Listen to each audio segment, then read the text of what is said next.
Jadi ini penting bayan hidayat, supaya 3 hari, 40 hari, 4 bulan yang saya dan tuan-tuan beri pada Allah ni, di masa harta kita gunakan untuk agama ni, dia menghasilkan natijah yang betul.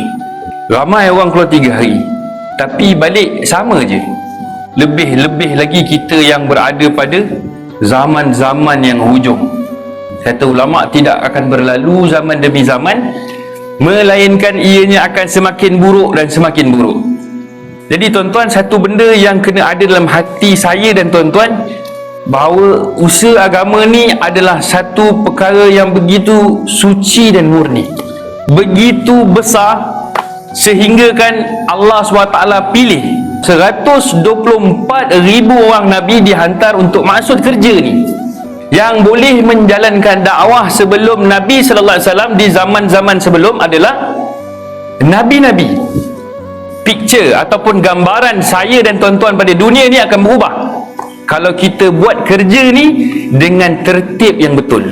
Sebab itulah usaha ni ada mimbar kita, adanya markaz kita, adanya orang-orang alim yang bersama dengan kita, supaya kita buat mengikut kehendak Allah dan Rasul. Sebab tu dalam kerja dakwah ni tuan-tuan, kita diminta untuk mengkebelakangkan usaha kita, bukan dengan kecanggihan. Usaha ni lagi rapat dengan cara Nabi, lagi mudah diterima di sisi Allah Subhanahu Wa Taala. Lagi mujahadah, lagi banyak gambaran-gambaran, kefahaman tentang kerja agama dan agama itu sendiri yang Allah SWT akan kurniakan kepada saya dan tuan-tuan.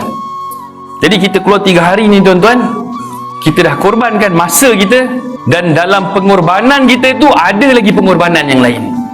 Kita dah keluar 3 hari, kita bagi lagi masa yang sungguh-sungguh duduk dalam taklim.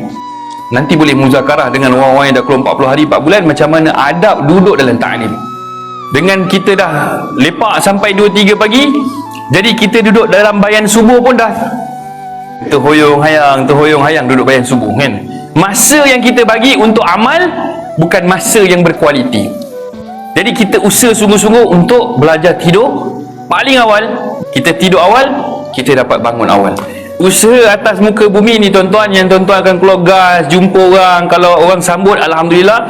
Jadi segala usaha yang kita akan buat, mujahadah kita dalam taklim, mujahadah kita dalam bayan, kita pergi jumpa orang khususi sana sini, semua ni ulama bagi tahu hanyalah 10% sahaja usaha. 90% adalah bangun di malam hari. Ini yang ramai gagal, termasuklah saya yang bercakap.